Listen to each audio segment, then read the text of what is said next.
Well, well, if it isn't our little deliverer, my wish. Huh.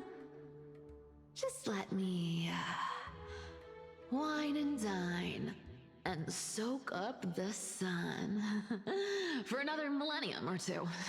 I mean, what's the point of dying rich if you never lived rich? Right, Princess Homebuddy? Cypher, that's not how I see it. My one wish is to find that missing piece in my life. To feel someone's embrace once more. That warmth. I've felt it before, and it's my dearest memory. And speaking of riches, for someone with all those treasures behind your divine power, you've led a pretty cheap life. Ouch! Where did that come from? Right for the jugular, huh? What about our friend from the Grove? My wish came true before I touched the sky. I transformed my healing power into gentle sunlight, distributing it equally to every life I cherished and loved. You two are so selfless, aren't you? No surprise Aglaia wanted you for the flame chase journey. You know what? I did have one wild dream. To know what it feels like being born a noble lady, drowning in riches. Just think, if I traded places with that seamstress, me in the mansion, her on the streets. I'd like to see if she'd still become the gold weaver then. Maybe I'd even take her place.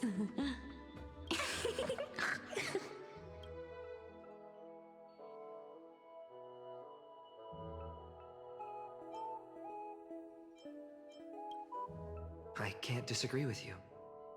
These wishes aren't weights to bear. They're like those candy wrappers the Ides Elysiae children love, shining even brighter when bathed in sunlight. Warm embrace, equal healing, and perhaps living free. They're all wishing for a kinder world in their own way.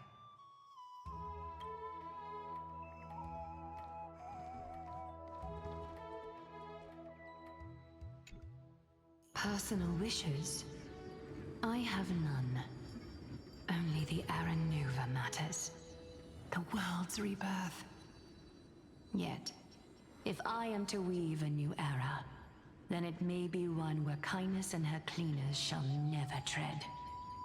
These crawling parasites have no place in Akama, especially not under the deceitful claim of human rule. That noble lady? The way she speaks, it's like ice in my veins.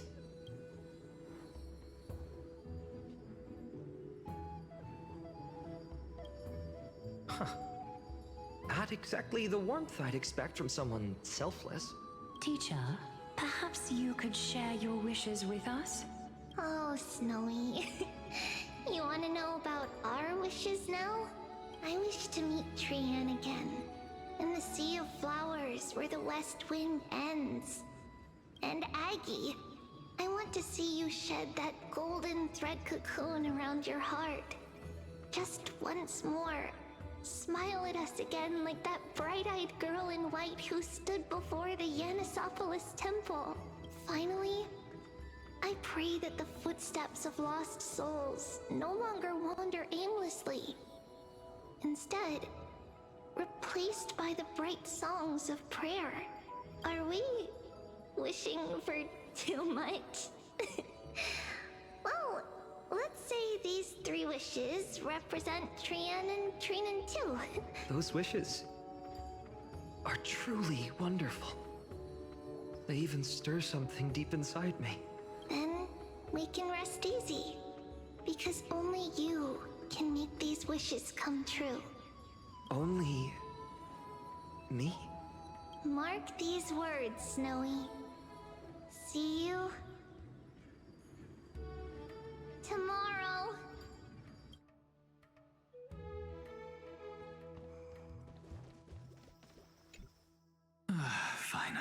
my student. Must we go over this again? Listen well. I detest the word wish. It reeks of mortals crawling before their gods. My life's work is done. All that remains is for you to take the final step and prove the ultimate truth.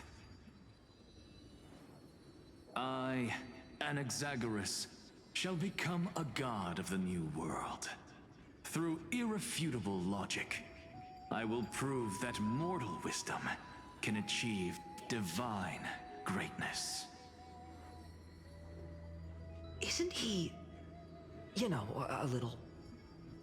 I mean, I just daydream about hero stories, but he's fantasizing about becoming a titan?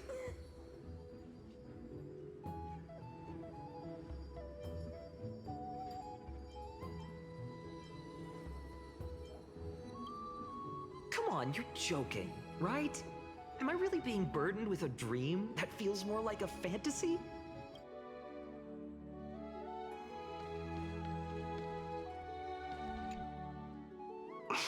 Finan?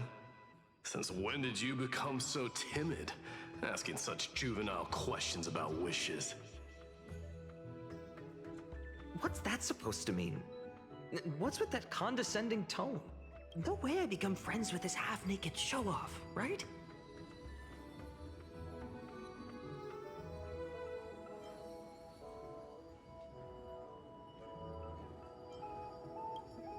Just what kind of life am I going to lead? What are you mumbling to yourself now? Whatever. The wishes of the Kremnon warriors are done, but I survived 1,000 deaths only to fall to a coward's blade. That masked flame reaver who struck from behind. Finan, you look... never mind. That blank look tells me you're completely lost. My wish is simple. One honest duel. Face to face, blade to blade. Then I'll strip away that mask with my own hands. Nothing but violence and vengeance. This person's wish is nothing short of brutal. Still, those eyes burn with the noble pride I've read about. This wish, I shall not forget.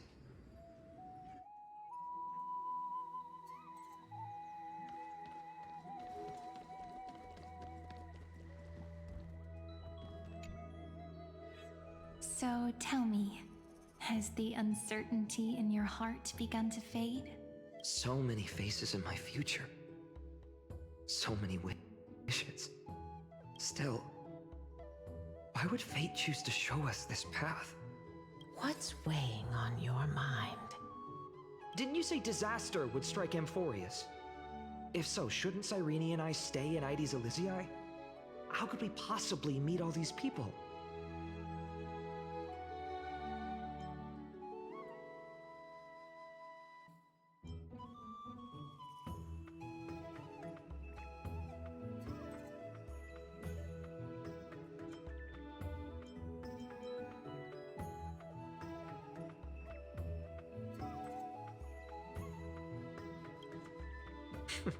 That's wonderfully optimistic. I like it. Cyrene, may I have that deliverer card? Of course. But why? Although those voices, visages, and wishes may seem far away now,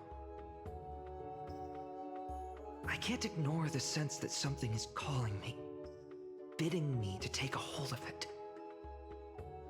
Maybe its true weight can only be known once it's in my grasp. In that case, accept this gift. Oracle cards carrying time's wisdom, blessed by Orynyx. May they journey with you, become your memories, and spark rippling waves of change in times to come. I'll hold these words close to my heart. But now that I'm holding them, they don't seem all that different from ordinary playing cards.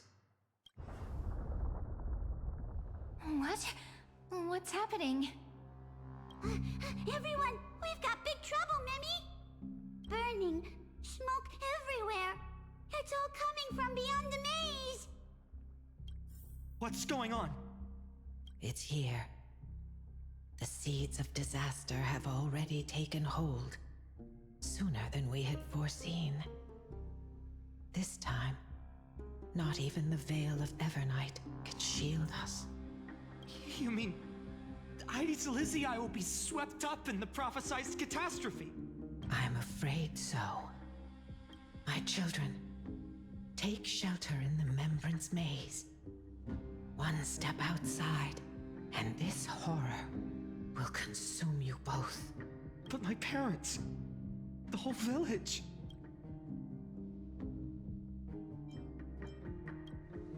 You're right. Chief, what are we truly facing? Is this the power of a Titan? This is beyond any Titan. Beyond any danger you could overcome with strategy alone. It's an unspeakable horror that twists all life into abominations that never bleed nor cry. Even Titans fall to its corruption, burning from within until only empty shells remain, knowing only death and destruction. The Black Tide. That's what this calamity truly is. It consumes all in its path, sparing none but the Membrance Maze. Not even Titans can... Yes. So please, don't leave this forgotten realm the gods abandoned. You are the first to uncover our presence, and the only two who can enter the maze. We don't wish for you to throw your lives away.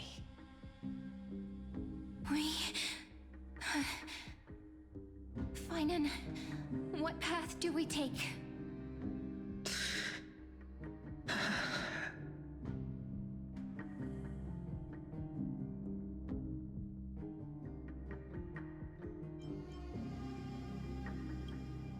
I learned the sword to protect those close to me. If I run now, I'll never be worthy of lifting a blade again. Then we know what we must do. Indeed, our friend is right. We must take action. Forgive me, Chief, but Aides Elysiae needs us. And as her child, I must act. Very well. Make sure you protect yourselves. With me, Cyrene. Join us, my friend. Even without a sword, I'll take a rake. Even with the roughest steel, I'll keep our home safe.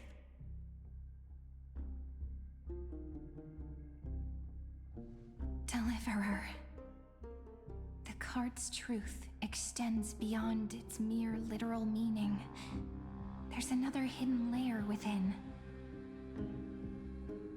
Not someone perfect from the start, standing high above, casting merciful gazes upon the world.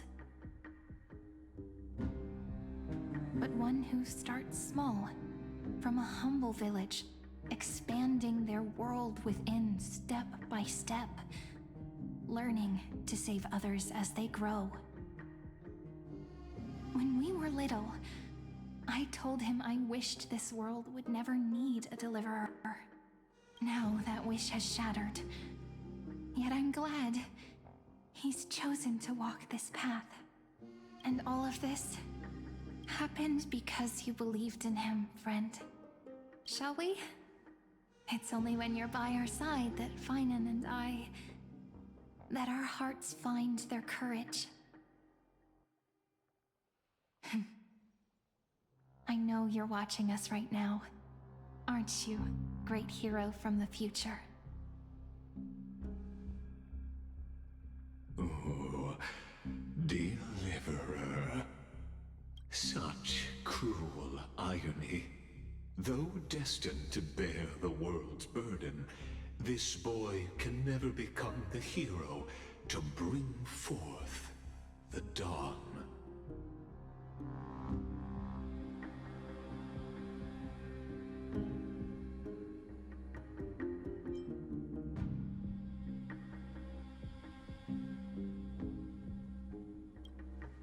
Follow their path.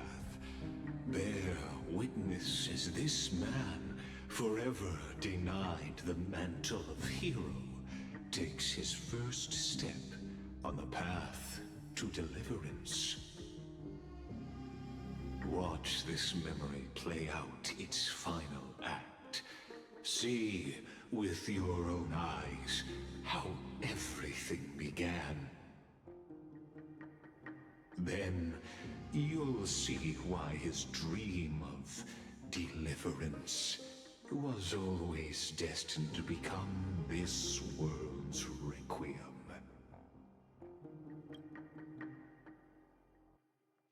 A sun red as blood, wheat fields turning to dust, and in the heart of it all, a village aflame.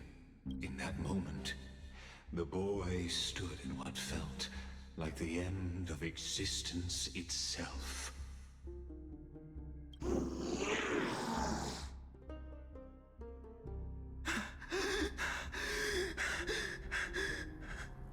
These creatures, they're everywhere. Someone, anyone, where are you? No. It can't be.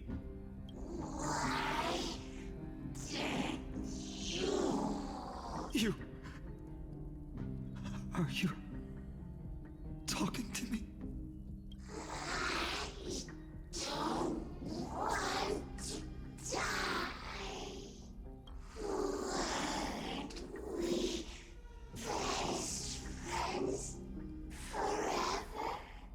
No. That ribbon. Olivia.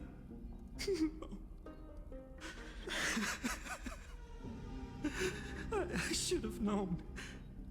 Save us. Save us.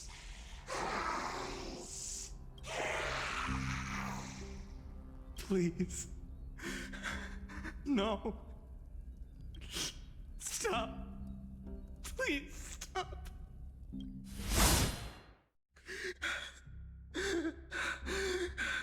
Olivia, I'm so sorry. And these monsters, they're all... Why? Why is this happening? When the black tide arrived, the wavering boy found resolve in his companions, and together they ran toward their first battlefield. In the far-off future, the land of Amphoreus would bear the marks of the hero's footsteps. With sword in hand, he would inscribe an eternal mark in the golden epic. And when dawn broke over scorched earth, a boy, covered in wounds, buried the dead one by one. His silence heavier than the earth he moved. His home, his past, his name, all buried beneath the soil. His feet carried him forward, over the pillar of stone, beyond the chalice of plenty, through the deadly fogs of the hand of shadow. He wandered without direction, like a withered leaf drifting in the wind. Through countless city-states, the smiling visage of the white-haired swordsman was etched into memories. Yet he did not walk without purpose. Deep in his heart, a voice always guided him forward, to fulfill the wishes he had inherited, to brave peril, and to do all that was within his power to save those who needed saving. Those words his friend spoke long ago, when his journey began, lingered. Protect those who must be protected.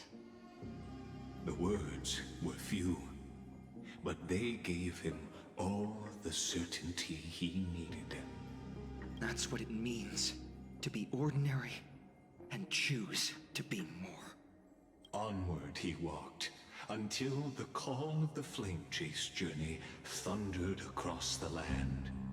In the vision painted by prophecy, humanity would triumph over the gods, seize the core flames, and ignite a new dawn for Amphoreus. Yet losses are a constant on the Flame Chase journey, where life too seems as small as a speck of dust. Only one who treats the world as their teacher can bear its eventual destiny. Are you prepared for such teachings? The voice within spoke, and he answered softly. No matter. My existence is of no consequence. When the Gold Weaver called, he answered, traveling to the holy city. There the elders met his warrior's spirit, with nothing but scorn, condemning him to the barracks in derision. No one saw it coming. Not the world, not even him. Yet, this nameless recruit stood at the gates of legend. And there, at last, he found the ones who would walk his path right beside him.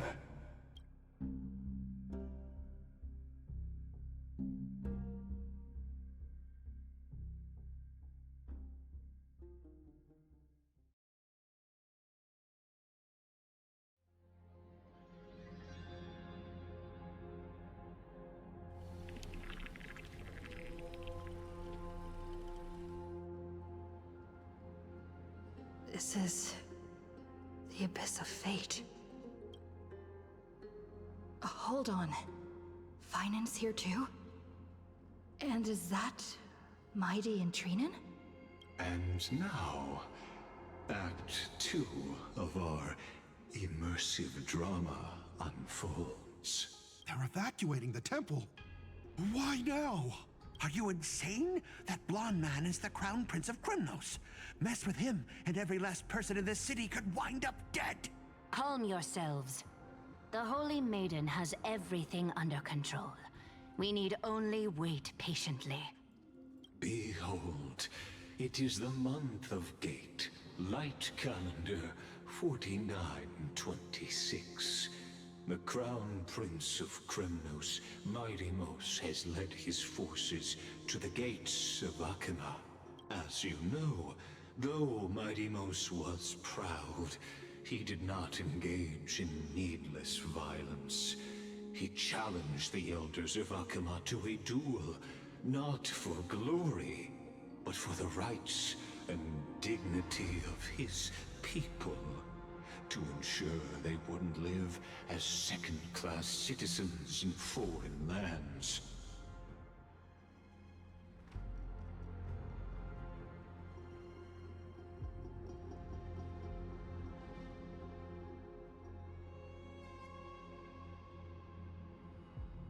After Aglaya's mediation, Finan met Midimos' challenge as the Elder's representative. This duel was to change the course of the Flame Chase journey itself. So, as Finan's most important companion, his lifelong friend, please, continue to bear witness to his memories.